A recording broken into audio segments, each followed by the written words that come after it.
Oh, look, they're letting the help fly up front now. How quaint. These were the first words she heard, dripping with a venomous sweetness that could curdle cream. The woman who said them had no idea she wasn't just insulting another passenger. She was speaking to the woman who could buy the very plane they were sitting on with her pocket change. She thought she was just stealing a comfortable seat for her transatlantic flight. She had no idea that in mere seconds, her petty act of racism would trigger a chain of events so catastrophic it would ground the entire multi-million-dollar aircraft. Amara Williams adjusted the strap of her Hermes Birkin bag on her shoulder, the supple leather of familiar comfort against the crisp silk of her blouse. At 29, she had an aura of quiet authority that often made people do a double take. It wasn't just her statuesque height or the striking features that had graced the covers of Forbes and Black Enterprise.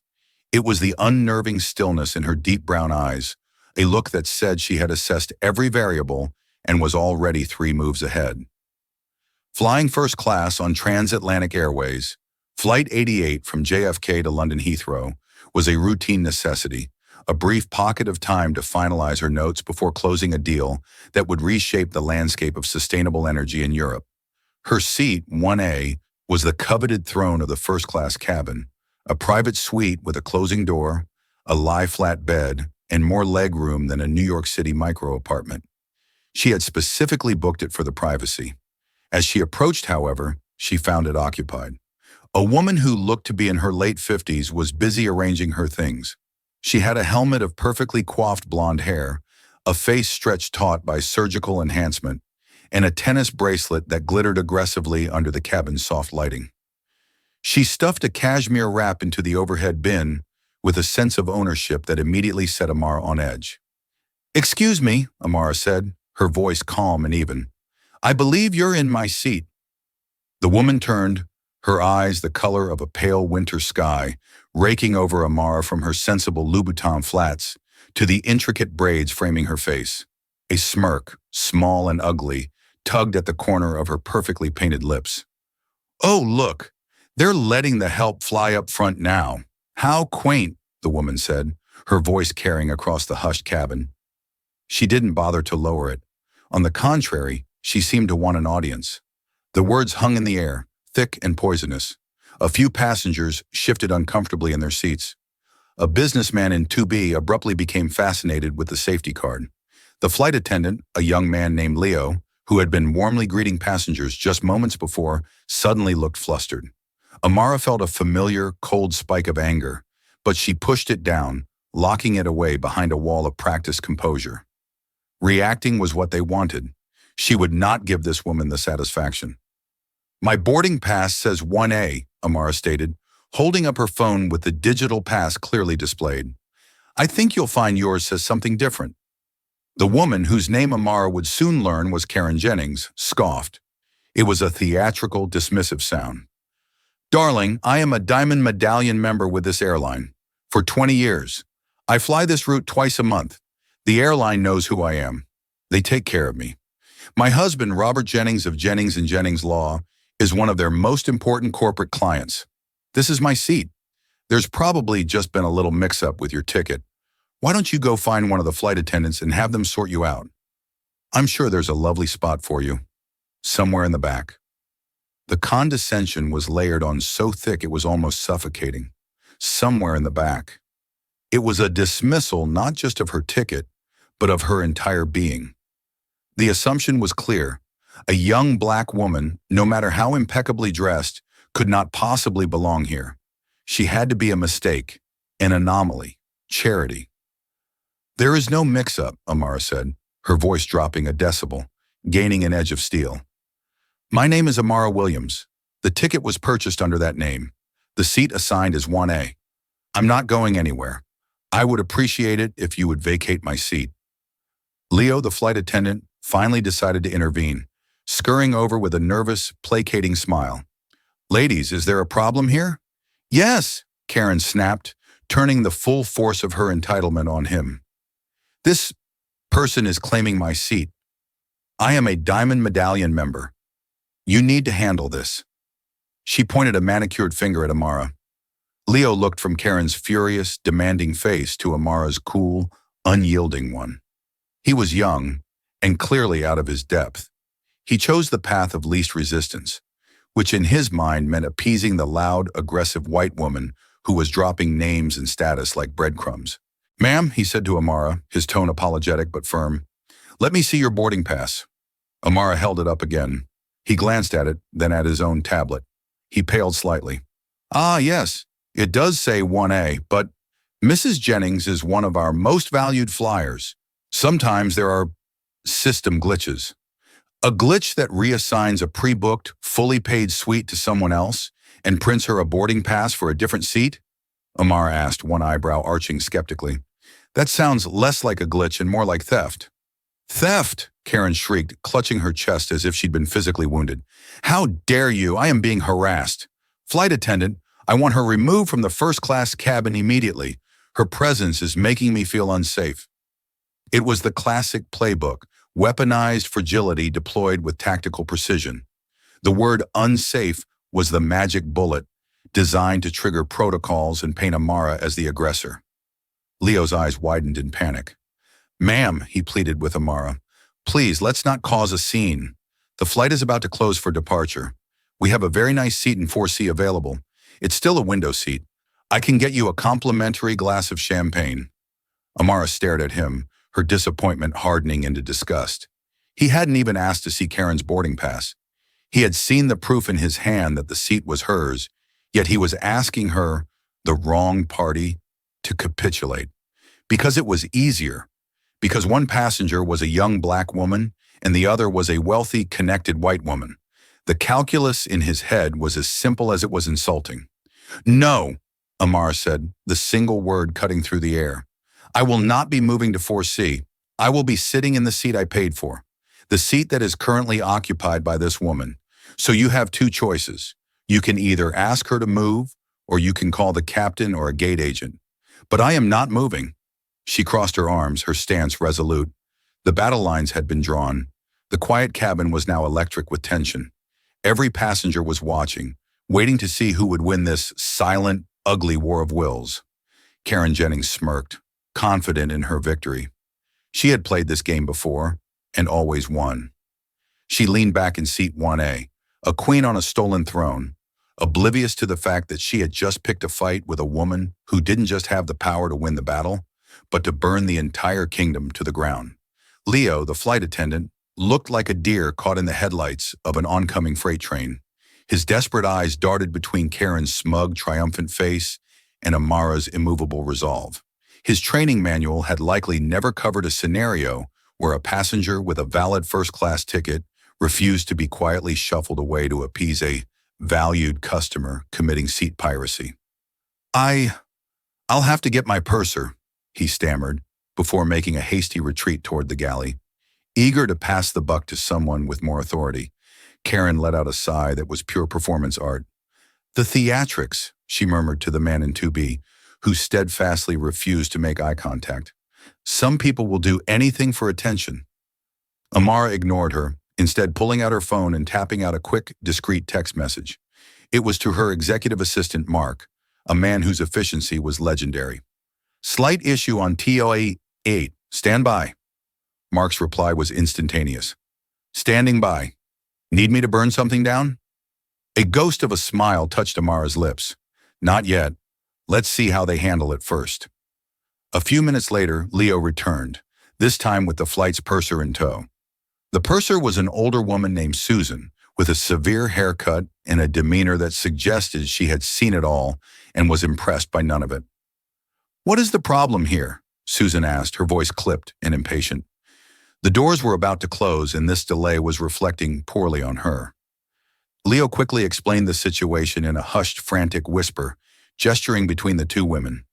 Susan's gaze settled on Amara, and there was no warmth in it. It was a look of weary annoyance.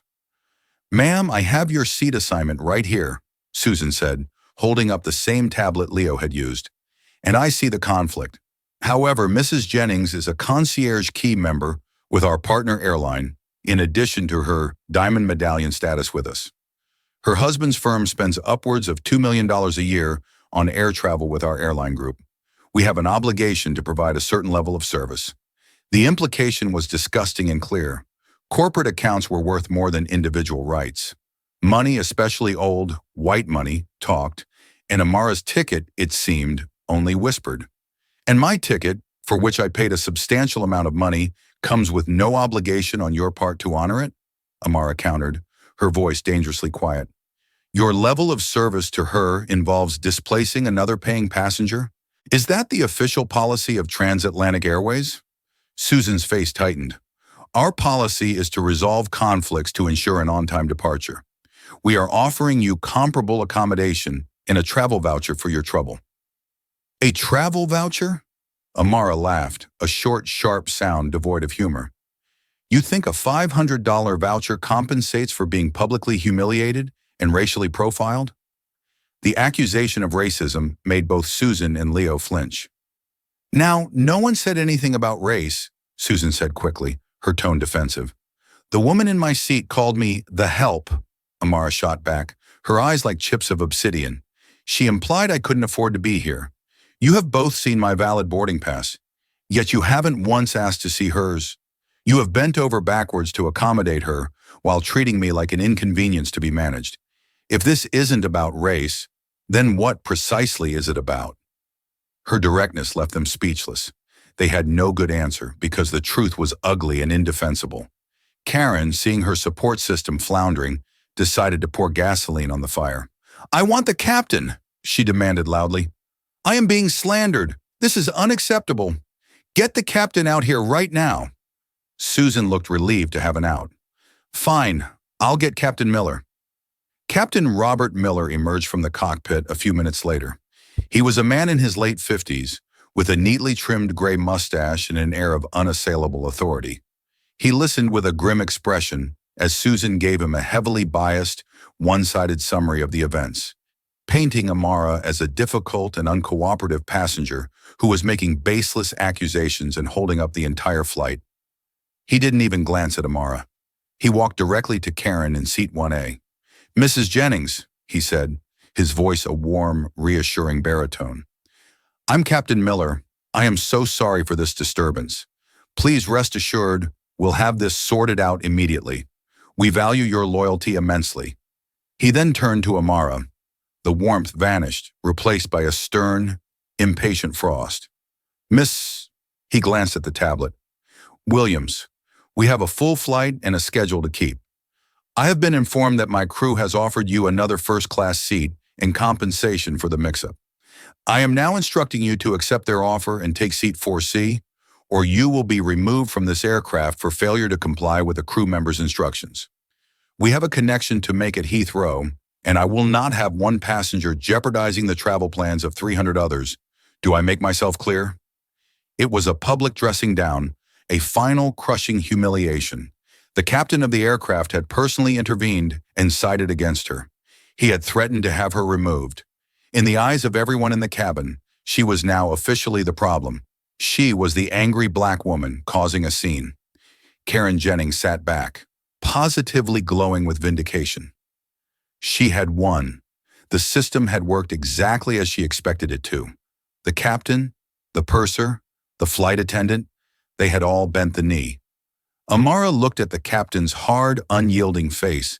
She saw the smug triumph on Karen's. She felt the weight of every stare in the cabin, a mixture of pity, annoyance, and judgment. A profound, weary sadness washed over her. It wasn't just about a seat anymore. It was about the 1,000 tiny cuts, the daily dismissals, the constant, exhausting fight to be seen, to be respected, to simply exist in spaces where her presence was questioned. For a moment, she considered just giving in, taking the other seat, drinking the damn champagne, and letting the injustice slide. It would be easier. But then she thought about the deal waiting for her in London, a deal she had built from the ground up, a testament to her brilliance and tenacity. She thought about the young girls who looked up to her, the ones she mentored, the ones she told to never, ever let anyone make them feel small. What kind of example would she be if she backed down now? Her spine stiffened. The sadness receded, replaced by a cold, crystalline resolve. Fine, Amara said, her voice betraying no emotion. She reached down and picked up her Birkin bag. A collective sigh of relief went through the crew. Karen smirked and turned to fluff her pillow. "Thank you for your cooperation," Captain Miller said curtly, turning to head back to the cockpit, his job done. But Amara didn't move towards seat 4C. Instead, she took out her phone again. She held it up, making sure the captain could see it. "You are making a very big mistake, Captain," she said, her voice calm but carrying an undeniable weight of authority that made him pause. "You have sided with a seat thief and publicly threatened a passenger who has done nothing wrong. You've done so based on prejudice and financial assumptions. You've failed to de-escalate, you've failed to investigate, and you've failed in your duty of care to all your passengers, not just the ones whose husbands play golf with your executives." She unlocked her phone, her thumb hovering over a single contact. "You wanted this flight to depart on time," she continued, her gaze locking with his. "But I can assure you, Captain Miller, with 100% certainty, this plane is not going anywhere." Captain Miller stopped dead in his tracks. He turned back slowly, an expression of disbelief warring with a flicker of sudden, dawning apprehension. The sheer, unadulterated confidence in Amara's voice was unnerving. Passengers didn't talk to captains that way, not unless they had a very, very good reason. "What did you just say to me?" he asked, his voice low and menacing. "You heard me," Amara replied, coolly meeting his glare. "You've grounded your own flight. You just don't know it yet." Karen Jennings let out an exasperated laugh. "Oh, for heaven's sake! Captain, just call security and have this delusional woman removed. Who does she think she is?" "That," Amara said, her thumb finally pressing the call button on her phone, "is an excellent question." She put the phone to her ear. It rang only once. "David, it's Amara," she said, her tone shifting from that of an aggrieved passenger to appear speaking to an equal. "I hope I'm not interrupting your afternoon." A few rows back, the businessman in 2B, who had been trying to ignore the entire spectacle, choked on his water. His name was Thomas Friedman, a mid-level VP at a consulting firm, and he knew exactly who David was. There was only one David in the aviation world powerful enough to be on a first-name basis with someone this self-assured. Captain Miller's face, which had been a mask of stern authority, began to crumble. The name David echoed in the silent cabin. David Harrison, the legendary, formidable CEO of Transatlantic Airways' parent company, Global Air Group, a man who could fire a senior captain with a single text message. "Yes, I'm on board," Amara continued into the phone, her voice smooth as silk. "Well, I'm supposed to be. I'm on Flight 88 to Heathrow. Yes, the big one. The final signing for the Helios project is tomorrow morning." She paused, letting the information sink in. "There's been a slight complication." Captain Miller's blood ran cold. The Helios project. It was the biggest news in the industry. A multi-billion-dollar partnership to outfit Global Air Group's entire international fleet with revolutionary, new sustainable fuel technology. It was a landmark deal that was set to be the cornerstone of David Harrison's legacy. The company behind it, the innovative powerhouse that had developed the tech, was called Solara Innovations, and its founder and CEO was a brilliant, notoriously private young woman named Amara Williams. The purser, Susan, looked at Amara, her face ashen. She finally understood. This wasn't just a first-class passenger. This was arguably the most important passenger on any plane in their entire global fleet at that moment. The woman whose signature, worth billions, was waiting in London. The woman they had just treated like a stowaway. No, David, it's fine," Amara said, a hint of irony in her voice. "Your crew has been very instructive. The captain, a Mr. Miller, was just explaining the airline's hierarchy of importance to me. It seems my multi-billion-dollar contract is slightly less valuable than a Diamond Medallion membership." Karen Jennings in seat 1A was still processing. She heard the name, Solara Innovations, and a flicker of recognition crossed her face. Her husband, Robert, had been complaining for weeks about the unbelievable deal Solara had secured with the airline, grumbling about how his own firm's client, a rival oil company, had been shut out. He had mentioned the wunderkind CEO who had outmaneuvered everyone, but he'd never mentioned she was... Karen stared at Amara, truly seeing her for the first time. The quiet power, the expensive but understated clothes, the unshakable confidence. It all clicked into place with a sickening thud. This wasn't the help. This was the woman her husband had called the most dangerous businesswoman in the new energy sector. Yes, Amara continued, pacing slowly in the small space near the galley. There was a seating issue. Another passenger was in my seat, and when I pointed it out, the crew, including the purser and Captain Miller, instructed me to move. When I refused, the captain threatened to have me forcibly removed from the aircraft. Yes, I have it on audio. My phone started recording the moment the captain approached me. Captain Miller looked as if he was about to be physically ill. Recording. She had a recording of his threat. His career, a spotless 40-year record, was evaporating before his eyes. So here's the situation, David. Amara's voice hardened, losing all its earlier warmth. The Helios project is contingent on a partnership built on mutual respect, integrity, and forward-thinking principles. Your organization's behavior today has demonstrated none of those things. It has, in fact, demonstrated a culture of systemic bias that I find deeply incompatible with the Solera brand. She paused, letting the gravity of her words hang in the dead-silent cabin. Every passenger was leaning in, hanging on her every word. This was better than any in-flight movie. So no, I won't be taking my seat, not in 1A, not in 4C. In fact, I'm not flying to London today. Not on this plane anyway. I'm deplaning. And you can consider the Helios deal on hold indefinitely. She let that bombshell drop. On hold indefinitely. Billions of dollars. A landmark green initiative. The future of the airline. All of it suspended. I suggest you send someone to the gate at JFK to meet me. Someone with the authority to have a very serious conversation about the future of our partnership. I'll be waiting in the lounge. Goodbye, David. She ended the call. Silence. A profound, deafening, catastrophic silence. Amara Williams turned her gaze back to Captain Miller. His face was the color of curdled milk. Susan, the purser, looked like she had seen a ghost. Leo, the flight attendant, was visibly trembling, and in seat 1A, Karen Jennings, the woman who started it all over a few square feet of legroom, looked utterly, comprehensively, and apocalyptically horrified. Her world, built on the unshakable foundation of her own perceived importance, had just been leveled by a single 5-minute phone call. The moment Amara disconnected the call, the fragile bubble of order inside the aircraft popped. A frantic, tinny voice squawked from the radio in the cockpit, audible even in the cabin. It was undoubtedly an apoplectic David Harrison on a direct line to the flight deck. Captain Miller, jolted from his stupor, scrambled back into the cockpit without another word, his face a mask of pure panic. The cockpit door clicked shut, sealing him in with the consequences of his actions. Amara calmly picked up her Birkin bag and her small roller suitcase from the overhead bin, where she had placed it upon boarding. She walked to the main cabin door where Susan and Leo stood, frozen like statues in a museum of terrible life choices.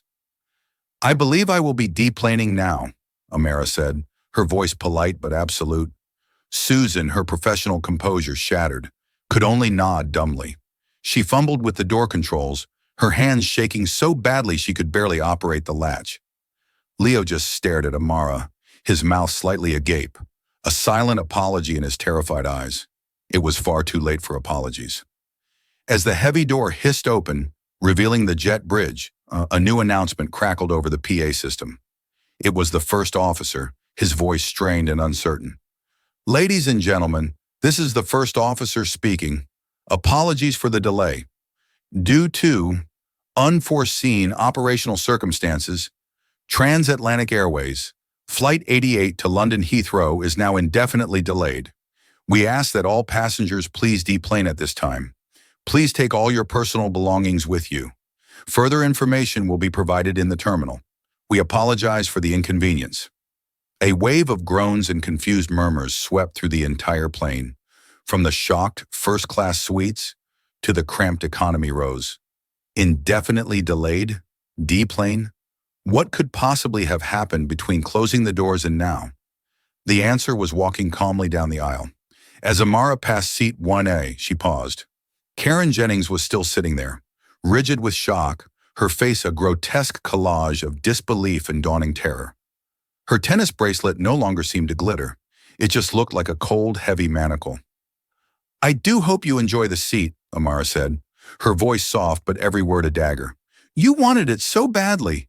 Now you have all the time in the world to sit in it. On the ground, in New York." Karen flinched as if struck. She opened her mouth to say something, but no words came out. What could she say? The entire catastrophe was her fault, and she knew it. The whispers had already started. Thomas Friedman in 2B was already discreetly texting his colleagues. "You will not believe what just happened on my flight. The CEO of Solar Innovations just grounded the plane after a racist passenger stole her seat." The story was already taking flight, even if the plane wasn't. As passengers began to file out, confusion turned to anger. Business travelers were frantically rescheduling meetings. Vacationers saw their carefully planned trips crumbling. A young couple on their honeymoon looked crestfallen, and every single one of them, as they passed through the first-class cabin, shot daggers at Karen Jennings, who was now being pointed at as the cause of all their trouble. She was no longer the queen of the cabin. She was a pariah. Amara stepped out onto the jet bridge and was met immediately by a breathless, panic-stricken man in a sharp suit. He was the JFK station manager for Transatlantic Airways. Behind him stood two senior gate agents and an airport security official. "Ms. Williams," the station manager gasped, wiping sweat from his brow despite the air-conditioned chill. "My name is Frank Gallo. Mr. Harrison called me personally. I am so deeply sorry for what you experienced. It is inexcusable, completely unacceptable. Please come with me. We have our executive suite in the flagship lounge ready for you." "Thank you, Frank," Amara said. "I'd like my luggage retrieved from the hold immediately. It's a black Rimowa trunk, priority tagged." "Of course, Ms. Williams. Right away. I'll have it brought to the lounge personally," he said, already speaking into his walkie-talkie. "And the crew, Captain Miller, Purser Susan, they will be dealt with, I assure you." Mr. Harrison was very clear.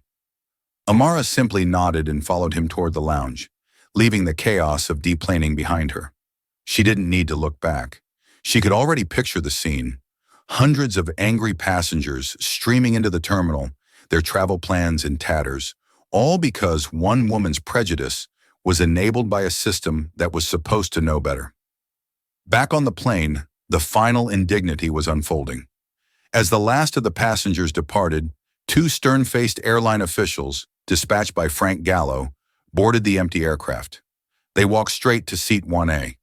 Karen Jennings was still there, paralyzed. She hadn't moved. "Ma'am," one of the officials said, his voice devoid of any warmth or deference, "we need you to come with us."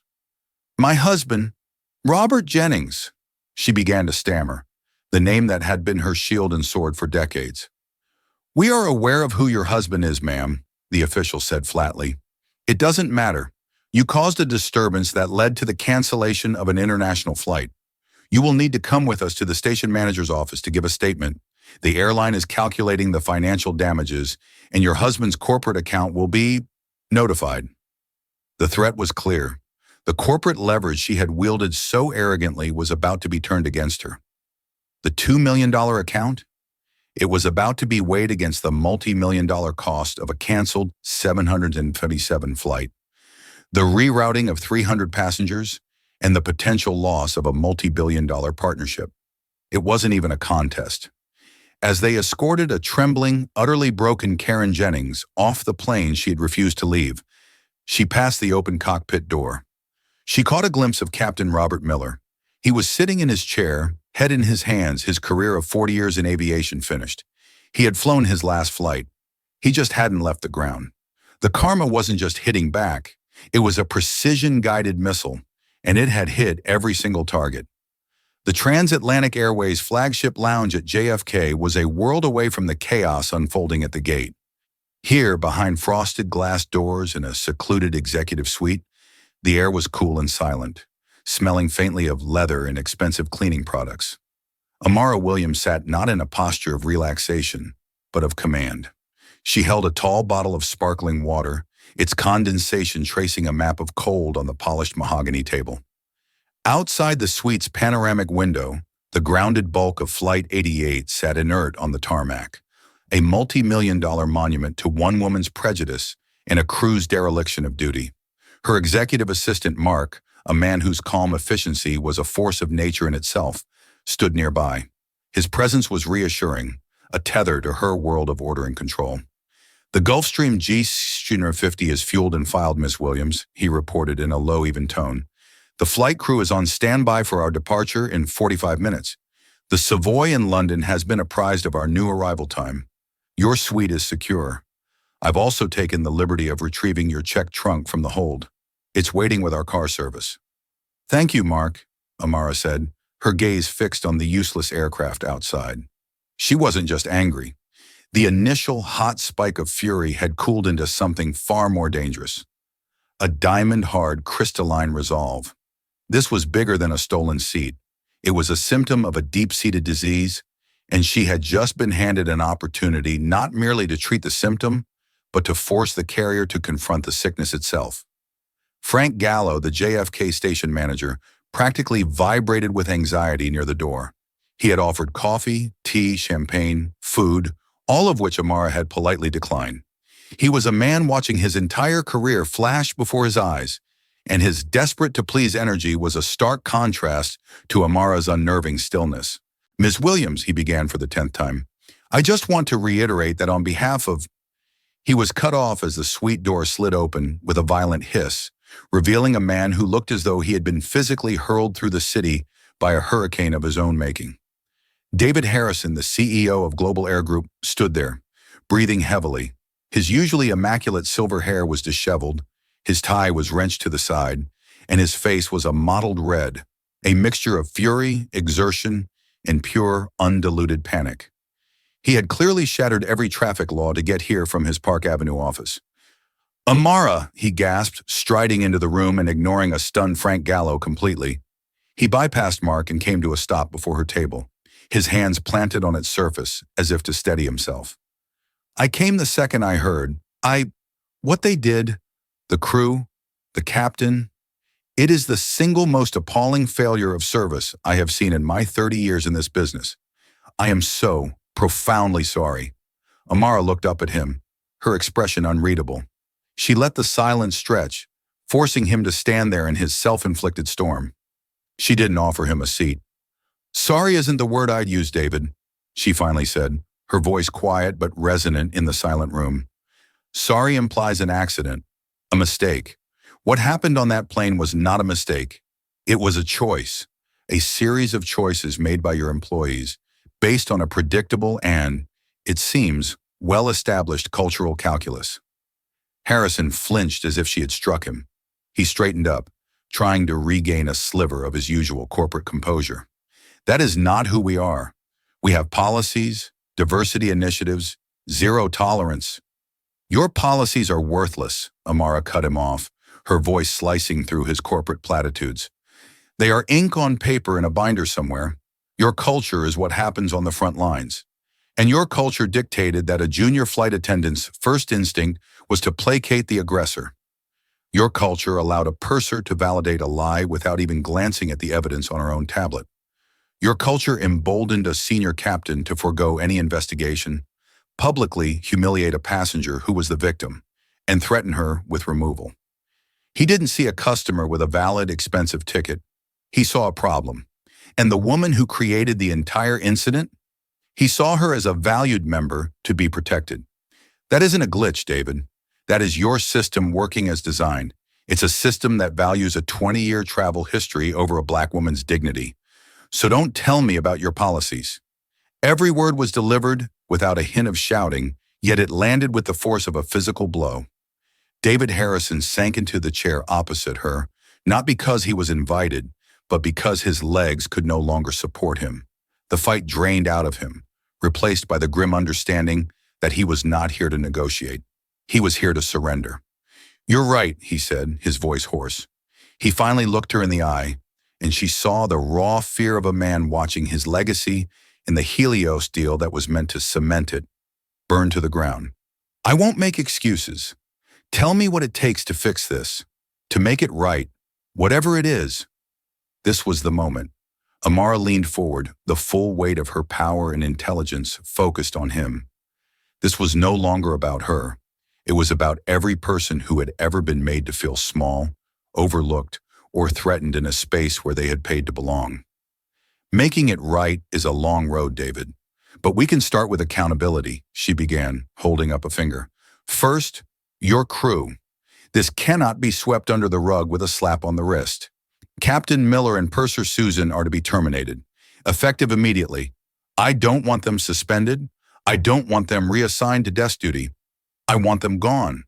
Their actions represent a fundamental corruption of their duties. A message must be sent to every employee you have that there is no customer status that provides a shield for racism and no captain's authority that forgives abject bias.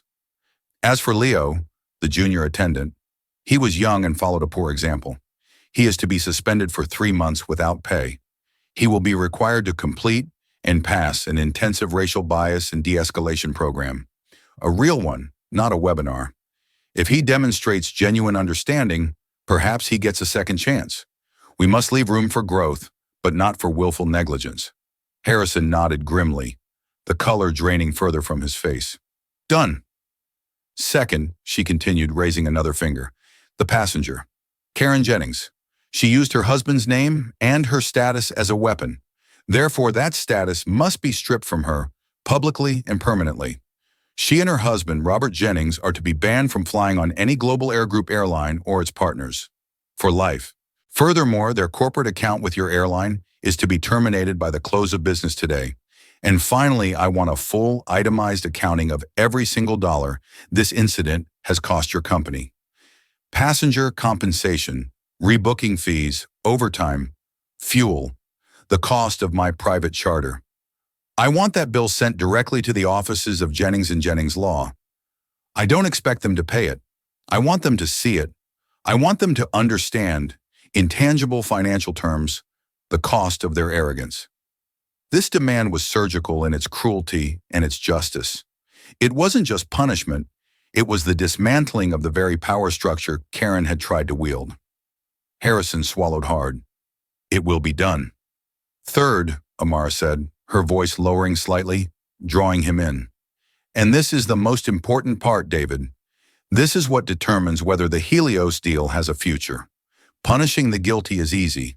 Preventing the next incident is hard. I want you to establish a new independent fund. We will call it the Flight 88 Initiative.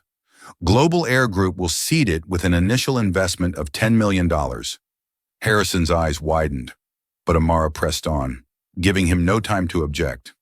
This fund will have 2 mandates. 1, a complete root and branch overhaul of your company's DEI training to be designed and implemented by a panel of outside experts that I will personally help you select. No more slideshows. I want immersive, scenario-based training for every employee, from the baggage handler to the boardroom. 2, the fund will establish scholarships and executive mentorship programs with the explicit goal of creating a pipeline for people of color to advance in your company. I want to see more black and brown pilots, pursers, station managers, and VPs. I want you to build a culture where an incident like today's is impossible because the people in charge reflect the world they serve. This is your chance to turn your greatest shame into your most profound strength. She sat back, her terms laid bare on the table between them. It was audacious, it was expensive, it was revolutionary. It was, she knew, the only way forward. David Harrison stared at her, a torrent of emotions crossing his face. Shock, resignation, and then a flicker of something else. Grudging admiration. He had been prepared for a financial negotiation, a demand for damages. He had not been prepared for a demand for his company's soul. He saw with blinding clarity that she held all the cards. But she wasn't just playing to win. She was playing to change the entire game. He slowly extended his hand across the table. You have my word, Amara, all of it. We will do it all. Amara looked at his outstretched hand for a long moment before taking it. The handshake was firm, the most expensive deal David Harrison had ever made. As she and Mark finally turned to leave the silent suite, Mark discreetly held up his tablet. On the screen was the breaking news alert from a global financial wire. Transatlantic Flight 88 grounded at JFK after confrontation involving Solara Innovations, CEO Amara Williams, multi-billion-dollar Helios partnership in jeopardy. Amara paused and read the headline. A small, grim smile touched her lips. It wasn't a smile of pure triumph. It was the complex smile of a warrior at the end of a battle she should never have had to fight. The world now knew the flight was grounded. Soon they would learn how she intended to make it fly right. The story of Flight 88 did not simply leak, it erupted. Before Amara's private jet had even reached cruising altitude, the digital world was ablaze. Thomas Friedman, the VP in Seat 2B, had sent a single explosive text to a group chat of fellow business travelers. "You will not believe what just happened on TAA 88. Karen Jennings, wife of the lawyer, just had a racist meltdown, tried to steal the seat of Solara Innovations CEO, Amara Williams. Williams just grounded the entire damn plane with one phone call to the CEO. That single spark landed in the dry tinder of the internet and ignited a firestorm. Within an hour, Twitter Flight 88 was karma was trending on X, formerly Twitter. By the time Amara was over the Atlantic, Karen Jennings and Amara Williams dominated global conversations. Eyewitness accounts flooded social media, each post adding another layer of detail and condemnation.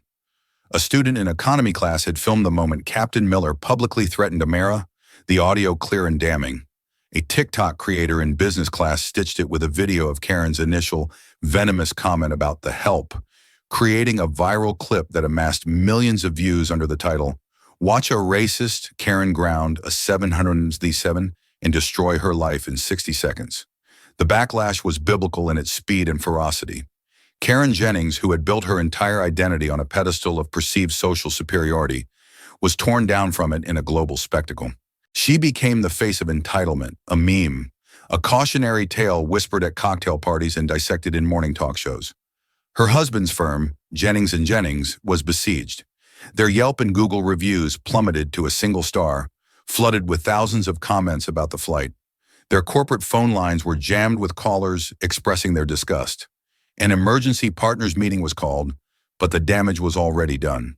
High-value clients, terrified of the brand association, began to pull their multi-million-dollar retainers, issuing public statements about their commitment to diversity and respect, a clear and direct repudiation of the Jennings name. The final, brutal blow came not via social media, but via a FedEx courier. An impeccably formal letter from Global Air Group's chief financial officer arrived at Robert Jennings' office. Inside was not just a notice of their lifetime ban from the airline group, but a meticulously itemized invoice. Cost of passenger rebooking and compensation, $287,450. Hotel vouchers for 312 stranded passengers, $93,600. JFK ground crew and gate agent overtime, $2,500. Fuel dumping and aircraft repositioning, $115,000. The grand total was a staggering $518,150. Below the total was a single cold sentence. Per the conversation between our CEO, Mr. David Harrison, and Solara Innovations CEO, Ms. Amara Williams, your firm is held liable for all costs incurred due to the deliberate passenger disruption on Flight 88. Robert Jennings, looking at the number that represented the cost of his wife's prejudice, finally understood that the power he thought he had was merely a courtesy, and that courtesy had just been revoked. Their social ruin was now complete, quantified in black and white. For the crew, the judgment was just as swift, though less public. The dismissals of Captain Robert Miller and Purser Susan were executed via terse, unforgiving corporate emails. Their decades of service were rendered meaningless. The aviation industry, while vast, is a tightly knit community. The story of their catastrophic mishandling of the situation, their failure to follow protocol, and their blatant bias spread through pilot forums and flight attendant circles like wildfire.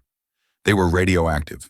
Miller's dreams of a celebrated retirement evaporated, replaced by the stark reality of being an unemployable pariah.